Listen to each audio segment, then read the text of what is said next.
লখিমপুৰৰ মৰতপুৰ কৈবত্য মৰতপুৰ এখন গাঁও আছে আৰু সেই গাঁৱত আহি আজি আমি উপস্থিত হৈছোঁ আৰু গাঁওখনৰ কিছু পৰিৱেশ আমি দেখুৱাৰ চেষ্টা কৰিম যে পঞ্চায়তী ব্যৱস্থাই এই গাঁওখনৰ কিমান উন্নয়ন সাধিছে সেই বিষয়ে আমি কিছু দৃশ্য দেখুৱাব বিচাৰিছোঁ।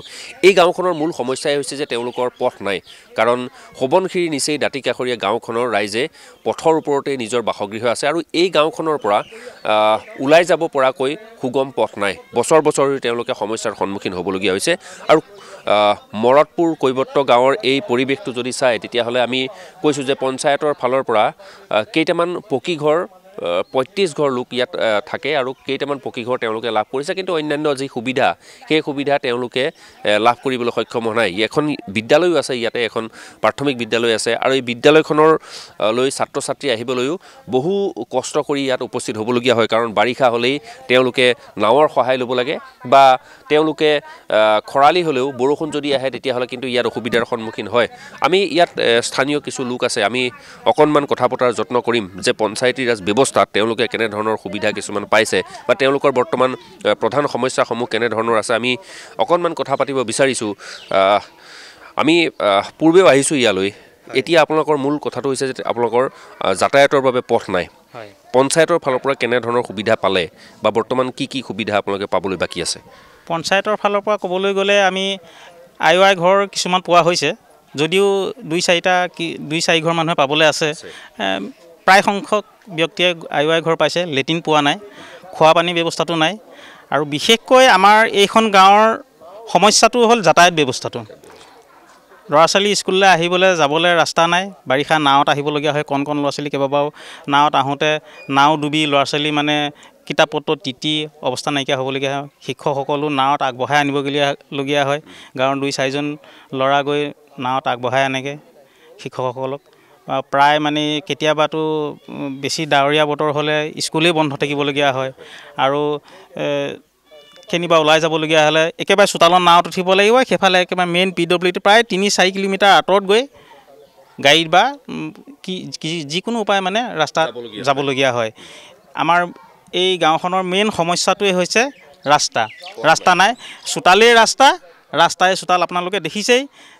চোতালে দিয়ে আমি এতিয়া অহা যোৱা কৰিব লাগিছে, মটৰচাইকেলে হওক গাড়ীয়ে হওক যিকোনো প্ৰকাৰে অহা যোৱা কৰিবলগীয়া হয়। আপোনালোক থাকিবলগীয়া হৈছে। মই বাৰিষা কেনেদৰে যাতায়াত চলে? বাৰিষা আমাৰ বিৰাট যাতায়াতটো অসুবিধা হয়, মানে নাও নহ'লে কোনোফালে চলিব নোৱাৰে আৰু যেতিয়া পানীও শুকাই যোৱাৰ পিছত আপোনাৰ ৩ মাহমানলৈকে পানী বোকা হৈ থাকিব, যাব নোৱাৰে। বহুত কষ্ট যেনে তেনে মানুহকেইঘৰ জীয়াই আছে মুঠতে।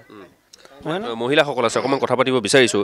এই বিদ্যালয়লৈ ছাত্ৰ ছাত্ৰী অহা যোৱা কৰাৰ ক্ষেত্ৰত বা কাৰোবাৰ অসুখ বিসুখ হ'লে নিয়াৰ ক্ষেত্ৰত কেনেকুৱা ধৰণৰ সমস্যা? নিবলৈ সুবিধা নাই ছাৰ, সুবিধাটো একেবাৰে নাই। নাও দুনি ভগা চিগা, কেতিয়াবা বুৰিয়ে থাকিব মাজতে। ল'ৰা ছোৱালীবোৰে তাৰপৰা ৩-৪টা ল'ৰা ছোৱালীয়ে নাৱত তুলি ইয়ালৈ আনিব লাগে। কোনোবা এদিনা আকৌ নাওদিনী নেপালে মাষ্টৰ তাৰপৰা ঘূৰি যাব লাগিব। ল'ৰা ছোৱালী সেইটো চিগা এটা আছে, চিগাটোৰ পৰা এইফালে পাৰ হৈ গাঁৱৰ পৰা স্কুললৈ আহিব নোৱাৰে, সোমায়ো কেতিয়াবা নাও বুৰি পেলাই। আপোনালোকে খোৱা বোৱা পানী ক'ত ব্যৱস্থা কেনে আছে? খোৱা বোৱা এনেকৈ টিউবেলেও যিবোৰহে একেবাৰে অৱস্থাই নাই। গা বিষ কৰি টিউবেল মাৰি যেনে তেনে পানীকণ খাই আছোঁ আৰু কেনেকৈ খাম? চৰকাৰে কৈছে যে পানী যোগান আঁচনি দিয়া হৈছে, সেইবিলাক যোগান আঁচনি এইবোৰ পাইপ পুতি দিছে, পানী চানী নাই, পানী আজিলৈকে নাই, পাইপ পুতি থৈছে। এবছৰ হ'ল এতিয়া পুতি। মানে জল জীৱন আঁচনি আমি দেখিছোঁ যে ইয়াতে ৰিজাৰ্ভাৰ আছে, কিন্তু পানী আপোনালোকে পানী আজিলৈকে ওলোৱা নাই আজিলৈকে। আমাৰ গাঁৱলৈ আজিলৈকে পানী অহা নাই। কি কাৰণে অহা নাই মানে কিবা মটৰ খেলি মেলি কি সিহঁতেহে জানিব। মানে পানীটো আজিলৈকে অহা নাই, কিন্তু জল জীৱন আঁচনিটো আছে, পানী ওলোৱা নাই। মই কেমেৰা পাৰ্চন চিৰঞ্জীৱে দেখুৱাব যে এয়া হৈছে মৰতপুৰৰ পৰিৱেশ আৰু এইটোৱে পথ আৰু ইয়াৰ পথৰ কাষতেই তেওঁলোকৰ বাসগৃহ, লগতে গৰু ছাগলী ৰাখিবৰ বাবে গোহালি তেওঁলোকৰ যি আছে লগতেই আছে। আৰু কিন্তু মূল সমস্যাটোৱে হৈছে যে ইয়াৰ পৰা কোনোবা যদি লখিমপুৰ টাউনলৈ যাবলগীয়া হয় বা কোনোবা ৰোগীক যদি ইয়াৰ পৰা নিবলগীয়া হয় তেতিয়াহ'লে কিন্তু তেওঁলোকে ভীষণ সমস্যাৰ সন্মুখীন হ'বলগীয়া হয়।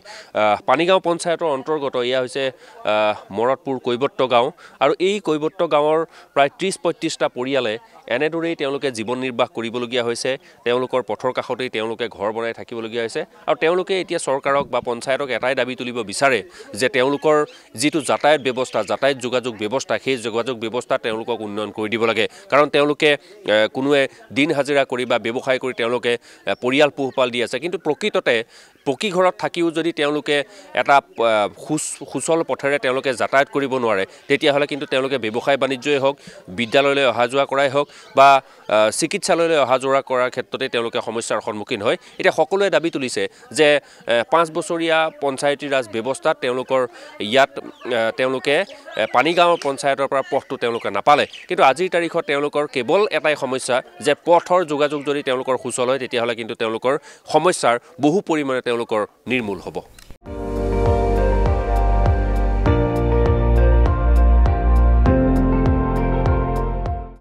আপুনি চাই আছে ND24 সৰ্বশ্ৰেষ্ঠ নহয় সৰ্বোত্তমৰ দৌৰ